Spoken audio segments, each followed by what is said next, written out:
ये छिट गला सो आ तो ये बैठ के छिटवा धुपा लू मैं कब ना तो लेके सो रे बुढ़ा बुढ़ा तोरा कर या आरामिया अब भाई का बुढ़ा बुढ़ा का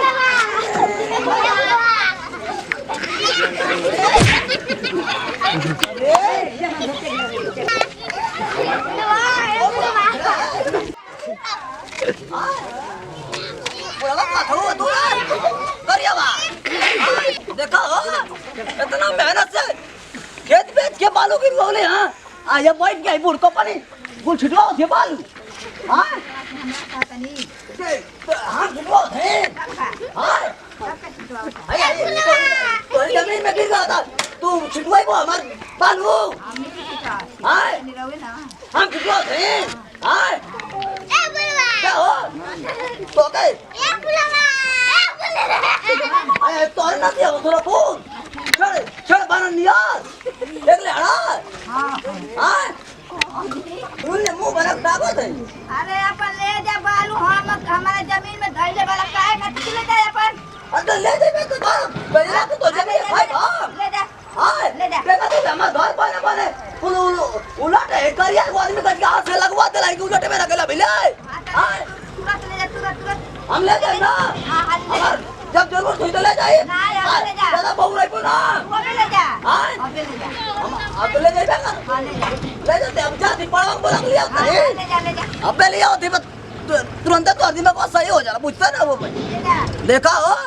हमारे बने बने बाल छिटवा का भाई कथी की ले जा जब तनी पूजा कर लें तब खाना बनाए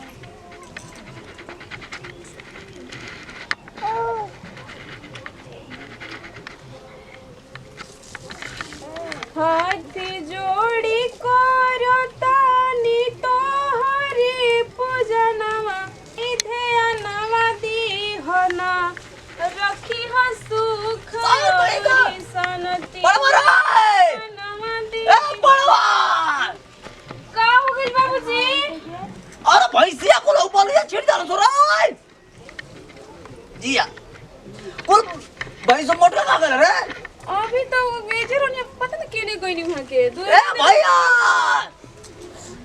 गुगवारा का बतिए के बाबूजी काहे इतना गुस्सा में बानी अरे कुल बोलिए छिड़ गलत रे अब बिया ऊपर को पानी ना और ये तो लड़ा थी हमसे हजार हजार हां आ डटनिया ना ले कौन के फूल बोले छिड़ दिए सन कितना महंगा किनाइल बा अरे कितना महंगा किनाल बाकी कुल हमर बाल एकदम मारले सो की रीति छिदी कुल का गली सन आई हो दादा एकदम कोई की कहां गइल हो भैया भाई काले के गेहूं डाल कहां गइल ला नहीं खे ए भैया कुल बोलो यार बोलिए छिड़ गलत सो बोलो यार अरे सर तू फाट भाग जा वहां के भाग जा पीछे घर से जा पानी को फिक्र में रामा अरे रामा करो भैया अरे साहब कुल बोलो यार भैया मत कुल बोलो यार छिट गला छोरा से कहत नार ने कहिए से हमरे के मार के माय कुल गरीब कैसन करब हो हीरा बाबूजी छोड़ दिया ये उठी बाबूजी ओए दादा हम तो बैठल बनी उठो भैया अरे कौन का गेला गोइरा ने घास कोड़े गोइरा ने ना घास मिलो था तो गया इतना बढ़िया जंगल में सा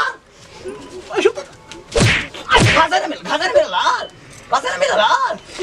हां अरे हाँ देखी बाबूजी कहाँ गई नहीं अच्छा सब बाबू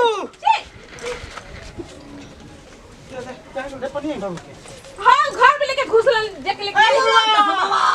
रुकी बाबूजी रुकी हां रंग फाइल तो भैया लेके गइल मैडम सुबह धरो का भइल के हालत ले बड़े तना अरे भैया कर जमीनिया बुढ़िया कुछ छिटवा होती बलुइया ले बाबूजी ये पर हैं वही अपन चुरकुट लेखा गमछी ले बड़ानु बड़ा बढ़िया कहत के गमछी आई पतला वाला है दादा फाटल फुटल ले बड़ा तो क्या का दिक्कत होती है तो क्या हमके दिक्कत होती है ना कहिए से कहत ना नहीं बोलू अपने घर वाले के घर तू ही छोड़ दे बड़ा तो तू का गई ना गोरनी ने कहत नहीं कि घास ले आवे गोरनी हां गसिएगा तक सूदा तनी जहां का लाके बलुया रख हमको तनी घर वाला वा आधा किलो दूध उठाने लगा दे हैं अरे भैया आधा किलो दूध पिया 7 पिया दूध केकरा का दूध पे हम आपका औकात ना मोटाई पी के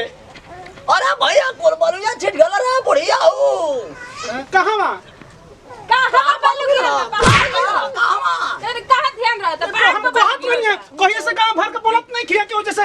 बालू हमर मत छोला मैं कुल लेके छीड़ दे तर सही जगह पर धई नहीं बड़ा तो उठा के जो रखबा तो उठा कर लिया चल बाल तो झगड़ा करबा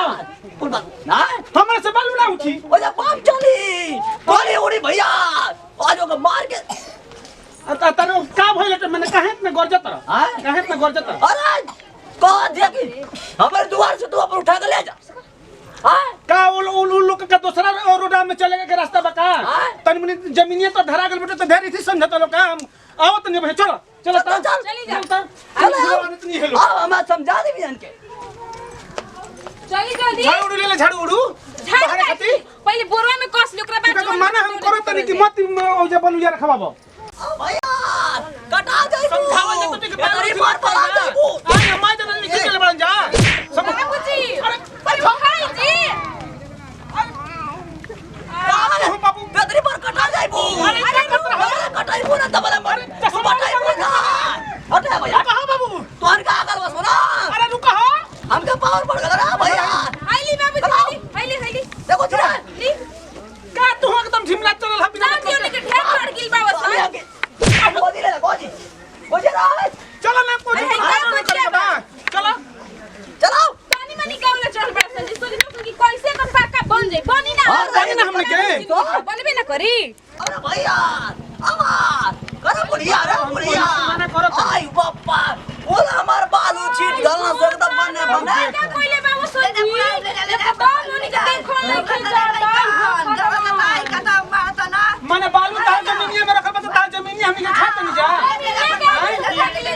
भाई बताओ भाई मैं कुल बालू हमनी के छीट छट के रख देले बड़ी जाई आई अरे को दिमाग में बैठी रे भाई बताओ रे मार दवा कहीं जा हेलो का अलग कर बड़ा इतना कटवाई इतना बम चलवाई कि पूरा गांव में ठीक है कहो ठीक माने तार जमीन बचो तो कह दे तू जिए ना तब तू दूसरा के रास्ता में ना चले लो जमीन ले कहानी के उठा के ले जाते यार ए भैया बात जा तो चिट्ठी बनवा के गया होती मारा झगड़ा करे के बच्चों कौन हमनी के झगड़ा मत करो चल लगल बड़ा बिना मतलब के हो ना कर क्या ना हम बतिया को खाली बिना मतलब का काम कर जमीन में रखना ठीक बात है अरे ठीक के लोग जमा करके जाओ तो उन्हें से तोड़ भाई कहा था बार-बार से हटाओ तो बता भाई मैं कुल एकदम आई थी बालू छीट छट के रख देना लड़का पैसा बंद कर तो छिटका कर जाता इधर बालू लेता भाई बताओ हां बालू ले जा दाम बेटी के देखल नहीं थे कि कैसे हमनी के पाका कुछ जरूर बुझाता कुछ तो आया ना तो के दीदा पर चढ़ाई हटाओ जब बालू हटाओ तू हम से का लड़वा तू बताओ ना हां एक बार खाली मोटका के ए भैया खेल रहा है सर अजी तो इनका के कहे के मारता है दूसरे को के झगड़ा में मरद के कहे मारता है मारा भैया आई हो रानी ये का होता था मोर मोती जो सब भाई है पुर तू पकड़ी जमीन ये होती है काय कर के चढ़ता गई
शांत रही रे तुझा